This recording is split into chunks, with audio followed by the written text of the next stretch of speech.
Olá! Esse vai ser o próximo vídeo e eu vou me aprofundar um pouco na história dos zumbis.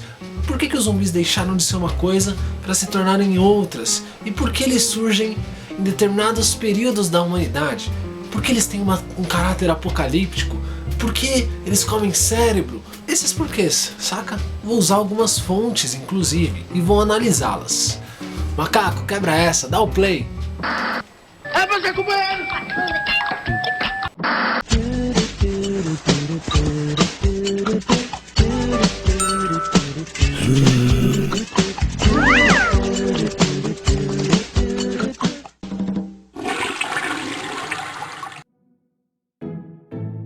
A primeira aparição do termo zumbi é atribuída a um cara chamado Robert Southey, que viveu durante o século XVIII. E ele afirmou que o zumbi é sinônimo de diabo. Uma curiosidade interessante é que o termo apareceu dentro de um livro sobre a história do Brasil, em que ele estava trabalhando. Mais tarde, o cunhado dele, Samuel Taylor Coleridge, anotou que essa definição estava errada, mas ele não explicou a razão disso. Tá, por que eu tô comentando isso? Porque é a partir do momento em que ela surge na língua inglesa, que ela passa a ser disseminada para o resto do mundo. Mas o que nos importa mesmo é um cara chamado Seabrook, William Seabrook. Ele fez uma viagem para o Haiti no ano de 1928 e inseriu o zumbi no imaginário ocidental como um monstro. O zumbi, segundo Seabrook, é uma criatura cuja alma foi separada do corpo devido aos rituais de voodoo praticado por um feiticeiro. Funciona mais ou menos como um ritual de necromancia. Geralmente acontecia depois que o feiticeiro provocava a morte da vítima, por meio de uma combinação de magias e poções. Depois da vítima ficar muito louca e adoecer, ela entra num estado de stand-by furioso que chega a ser dada como morta. E aí é a hora que o feiticeiro captura sua alma.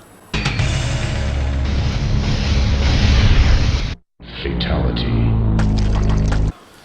Mas nesse caso ele sabia que ele não estava morto. Pois não é bem assim, meu caro. A gente pode entender como uma pessoa se submetia a isso a partir de sua própria condição social. Tenhamos noção de que na sociedade haitiana, o zumbi é uma figura que, dada como morta, retorna à vida. Contudo, o propósito de trazer uma pessoa do além-túmulo é, aproveitando-se do fato que se trata de um indivíduo sem identidade, sem desejo, ou seja, praticamente sem vida, fazê-lo trabalhar como escravo.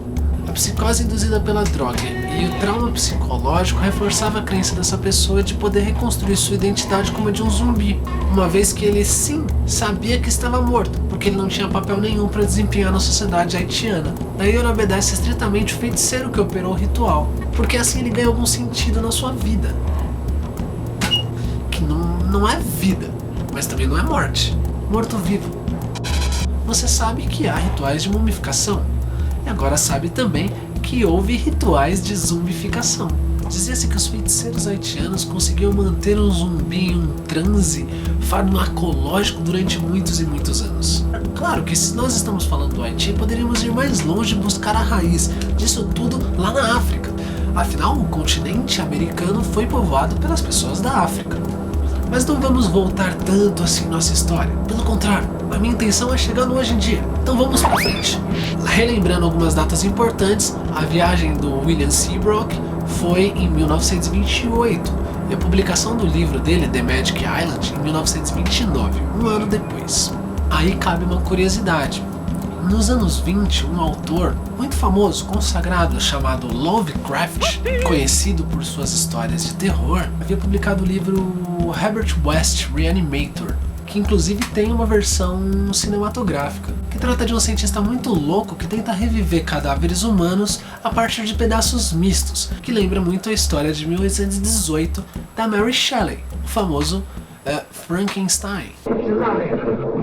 It's alive! It's alive! It's alive!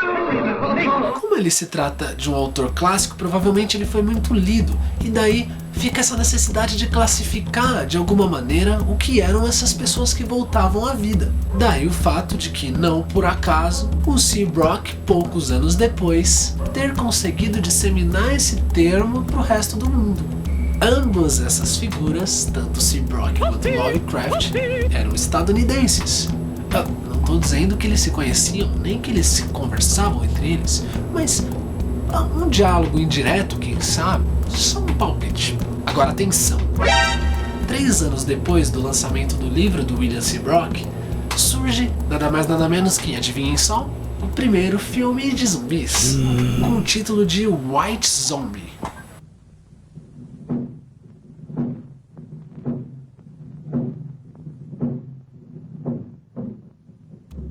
Nesse filme os zumbis são bem estúpidos, completamente inconscientes e vivem sob domínio do feiticeiro. O filme todo acontece sob a ótica do voodoo haitiano.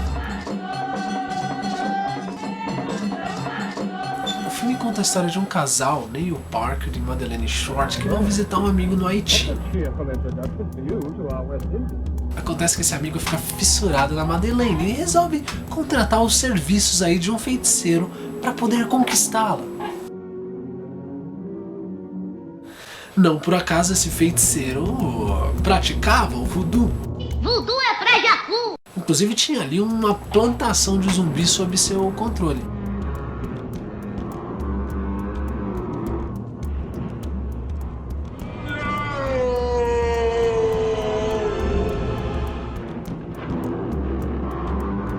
Ok, qual o plano então? Eu pago, você zumbifica a mocinha e eu mando ver.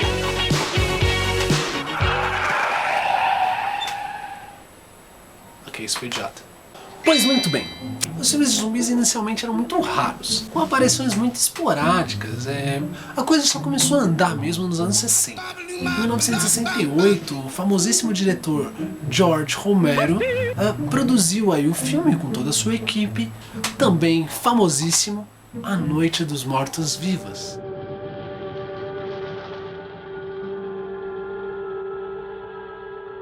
Um notável escritor chamado Stephen King, que escreve muitos livros de terror, disse que esse se tratava de um filme que iria mudar os paradigmas do cinema. Ele classificou como um pesadelo granulado em preto e branco. Da hora. Um grupo de pessoas se refugiam numa casa isolada no campo, rodeada de zumbis. Presos na casa, eles assistem ao noticiário para saber o que estava acontecendo com o mundo. E descobrem que se trata de uma crise nacional. Assassinatos sem razões vêm acontecendo por todos os lados, e ninguém sabe explicar ao certo porquê. A única suposição era que um satélite de Vênus estava emanando uma radiação, que fazia com que os recém-mortos voltassem para causar.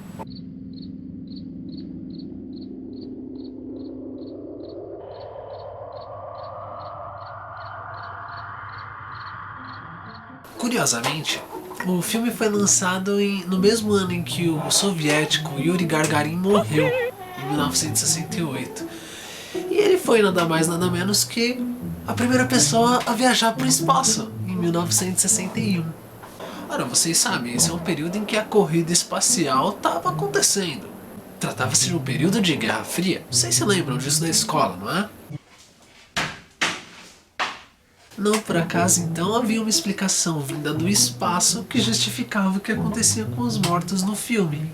Também se tornaram comuns filmes sobre extraterrestres. These are the voyages of the starship Enterprise.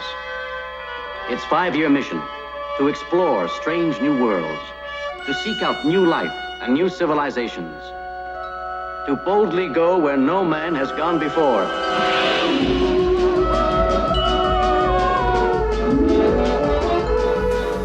Aliás, o próprio George Romero planejava fazer um filme sobre invasores do espaço. É que a renda não deu. E com a falta de grana, eles tiveram que se contentar mesmo com A Noite dos Mortos-Vivos. Ainda bem, qual a fórmula de sucesso do filme? A parada toda começa ruim e termina pior. Não há capacidade para entender em tão pouco tempo para fugir. E a metáfora? A metáfora dessa história toda. Essa é a parte mais legal. Anos 60 nos Estados Unidos. Temos as corridas espaciais por conta da Guerra Fria, como já falamos. Temos os hippies. Eu não vou trabalhar, eu não vou trabalhar. Temos o famosíssimo discurso de Martin Luther King. I have a dream. Temos o rock and roll. Temos o filme do George Romero que surge nos anos 60. Temos um momento da história da humanidade em que havia um ideal contrário às regras pré-estabelecidas da sociedade. Agora atenção, meu caro. Bom, a partir disso, de todos esses elementos que nós traçamos desse contexto dos anos 60, a gente pode enxergar o zumbi como uma alegoria muito evidente. Pensa só comigo. You have my undivided attention. Tem criatura menos preconceituosa do que o zumbi? Basta estar vivo, meu caro, e ele vai querer te comer. Lembra-se lá no começo quando eu disse que o monstro é uma criatura revolucionária porque ela é transgressora? Pois o zumbi se encaixa muito bem nisso. Eles são, essencialmente, maioria. E como maioria esmagadora, partem pra cima daqueles que são diferentes deles. Quem? Os humanos.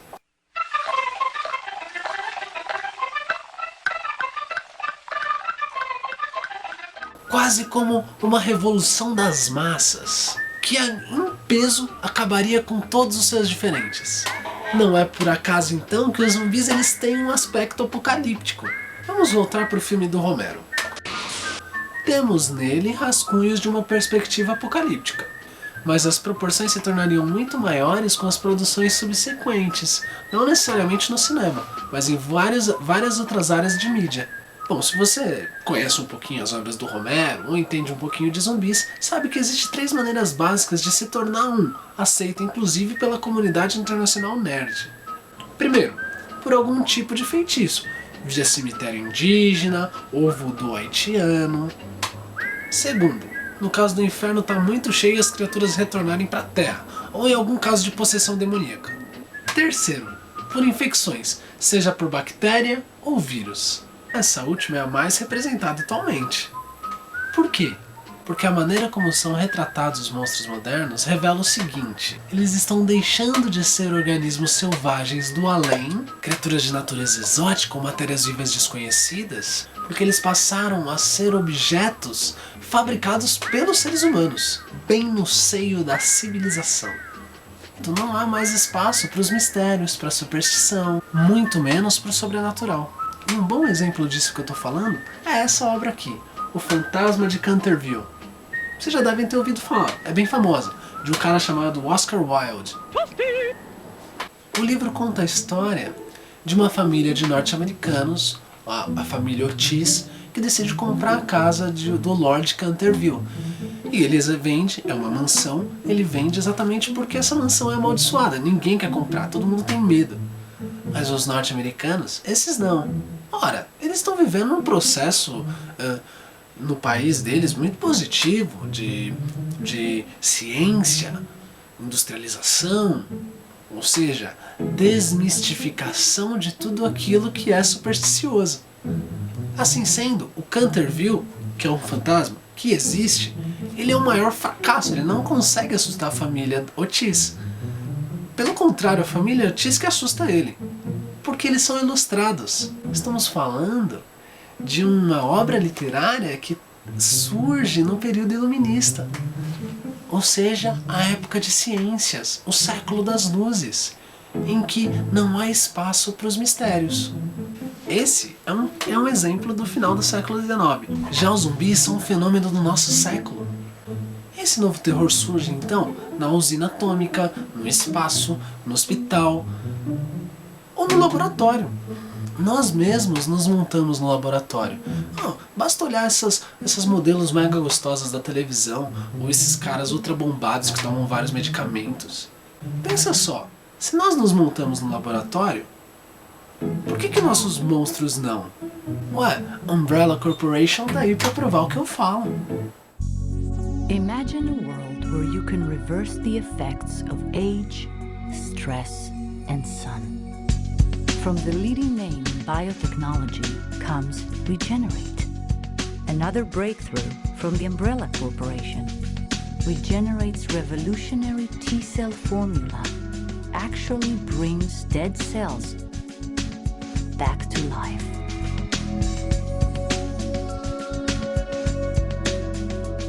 Now, your youthful beauty can last forever. Always consult your doctor before starting treatment. Some side effects may occur.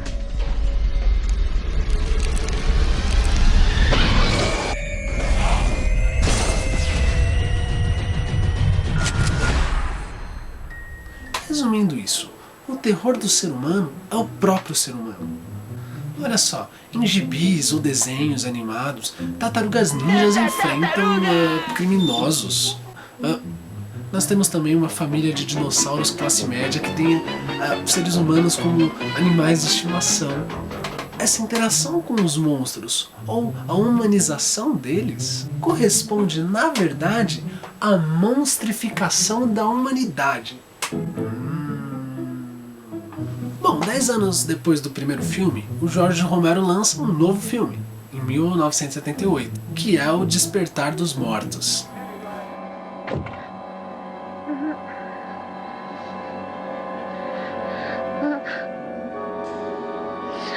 Trata-se de uma continuação do filme anterior, só que agora em cores. Nesse aí nós temos um grupo de pessoas com diferentes personalidades que acabam num shopping center abarrotado de zumbis.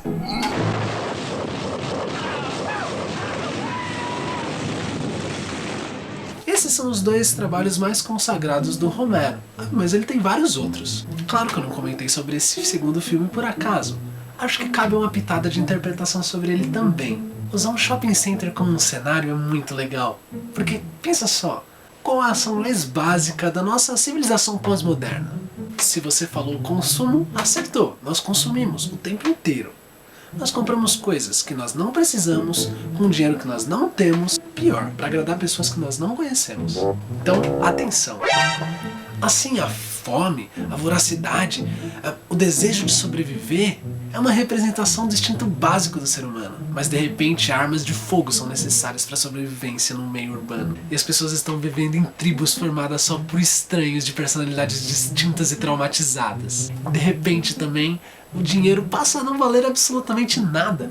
Perde toda a sua importância. E todos estão ilhados onde? Num shopping center. Cara, foi muito boa essa metáfora, fala sério.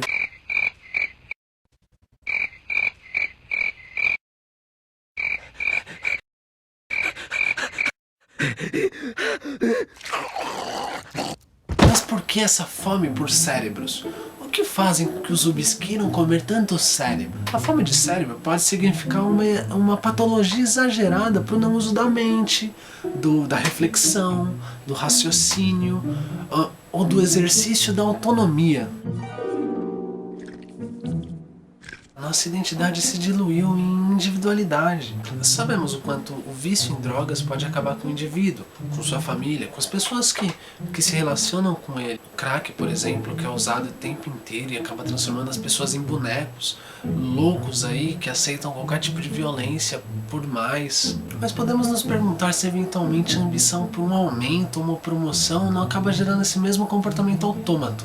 E o desejo por consumo, seja ele em becos ou guetos ou shopping centers, não tem o poder de converter a pessoa no mesmo tipo de besta faminta, que se esvazia a cada novo banquete. Afinal, talvez toda essa febre de zumbis nas séries, nos filmes, nas HQs, nas manifestações públicas como é o Zombie Walk, não seja uma urgência em nos convocar para priorizar elementos básicos de nossa sobrevivência. Talvez o grande antagonista do sobrevivente não seja o zumbi, mas o sofá, a internet, o ar-condicionado, tudo aquilo que transforma a pessoa moderna em uma sedentária, uma fraca, flácida, pálida, etc. Talvez nós devemos até mesmo levar em consideração o distanciamento da morte que nós temos hoje. Fugimos da velhice e qualquer coisa que lembre o aspecto de morte desesperadamente. Seja rugas, seja dores, seja falta de aptidão física. Também não visitamos os mortos, saqueamos seus túmulos. Não há mais rituais como antes. Agora nós cremamos e quando muito nós enterramos. Não consideramos a morte nada natural. Por isso esse esforço de reprimi-la. Mas ao passo que nós a reprimimos, ela volta com força total através dos zumbis. I miss you, Mom. It's good to share your feelings. Mommy? Claro, porque na verdade nós lidamos com a morte todos os dias, mas cada vez mais de maneira fugaz. Nós abrimos o jornal, ligamos a televisão, vemos várias notícias catastróficas e agimos com indiferença. As mortes hoje, elas não passam de números, de estatísticas. E o que pensamos é que nunca vai acontecer com a gente. Mas aí vem o apocalipse zumbi, isso cai por terra. E com ele, toda a veste da sociedade pós-moderna. O consumismo, o capitalismo, o individualismo. Tudo isso desaparecem e dão lugar às nossas práticas mais básicas. A busca pela sobrevivência e todo o resto é deixado de lado.